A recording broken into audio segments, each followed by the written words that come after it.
unmute it. I'm going to make sure we're on the Brio. And then I'm going to make sure that we're using the Yeti. Okay. All right. We're almost ready. Now it's connecting. Here it's going. It can go live on YouTube too? It's going live on YouTube, live on Facebook, and Showtime. Okay, it's getting connected. Hey guys, it's David Bianco. Hi. Happy Celebration Day today. Happy Easter. This is one of the greatest celebrations of all time. This is the most important holiday of the year for us. But I've got a really special message for you today because this is something that Jesus teaches us about real estate. Yes, I said that. This is Jesus what teaches us about real estate. I'm actually going to borrow a couple pieces from one of my mentors that I think is so beautifully put together. You've got to check this out too. This is from Jonathan Rivera of the Podcast Factory. And he put this together, and I'm going to give a couple bullet points from it, and then I'm going to expand on it, okay? So before there were funnels, before there was the internet, before there was social media, there was somebody in history that set the stage to sell more books than anyone else. And that book was called the Bible. And obviously today, on Easter Sunday, it's a pretty big deal. That book is the best-selling book of all time. And the reason that Jesus was able to set the stage for that is he did something miraculous for us. He taught through leadership, and he taught through short parables. He lived this life for us. He sacrificed the ultimate sacrifice for us. I'm not going to go all like biblical on you right now because you've probably heard enough of the preacher messages today, but this is what I want you to realize, especially as a real estate investor or a fellow entrepreneur, getting out there and getting something done. If especially in a time like this, when we're in this like whole craziness with the whole COVID thing and things like that, if you want to be able to still create sales and create opportunities, learn a lesson from Jesus, okay? Jesus taught in short stories. He taught parables. Think about it. You probably remember some of the parables about about the farmer that spread seeds, and sometimes the seed would fall on the concrete or the stone path, and that those seeds would shrivel up and die. Yet the seeds that got planted with firm roots, those are the ones that took off and prospered. You probably remember parables like that from reading them, or maybe you heard some of them today. Who knows? But those parables, for whatever reason, our brains are hardwired to listen to short stories.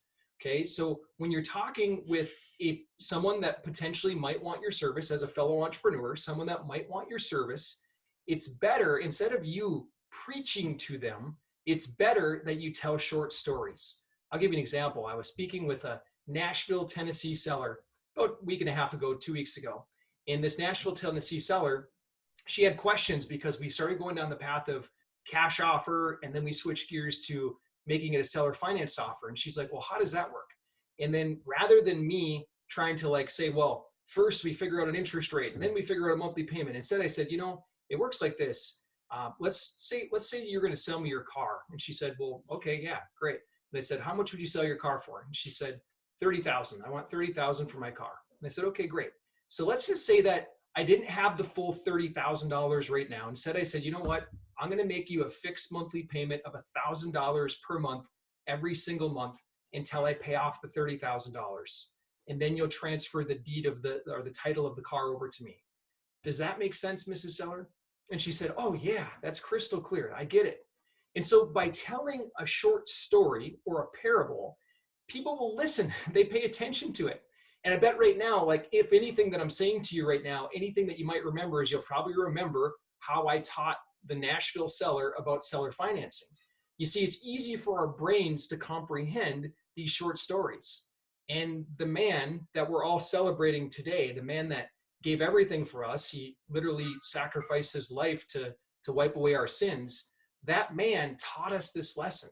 So if you are a business owner, if you are an entrepreneur, if you're a real estate investor, don't forget that lesson. I mean, it's much bigger than that. Obviously, Jesus taught us so many different things, but in the time of uncertainty like this, when we all need to make sure that we're paying the bills for our family and taking care of our family members and things like that, then let's step up. Let's recognize and learn the lessons that Jesus did teach us. It's much bigger. Hola, this is my wife, Jennifer. Have you guys met Jennifer? This is Bianco, my son. we're getting ready for our Easter dinner. That's why we decided to dress nice. Even though we can't go out, we're celebrating at home. We're going to make sure that no matter what, we're going to bring the love and we're going to bring the joy right into our house.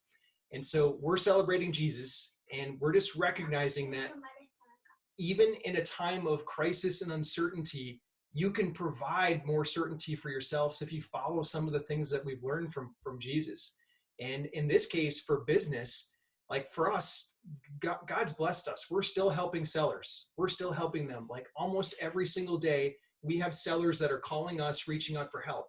And we don't jump on the phone and preach to them and say, hey, this is the way that it goes. This is our offer. No.